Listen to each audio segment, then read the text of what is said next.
Hello guys, welcome back. In this video I will show you how to delete a video in TikTok.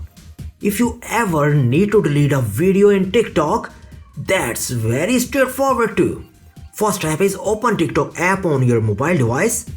Then click on the profile that you will find at the bottom right. Open a video from within a TikTok. Select more icon at the bottom of the screen to scroll the option. Then scroll the menu. Then select the delete icon. Then tap delete. There is no bulk delete options, so if you are housekeeping, you are going to need to do this for every video you want to remove. There is also a problem with this video, so ask about these comments.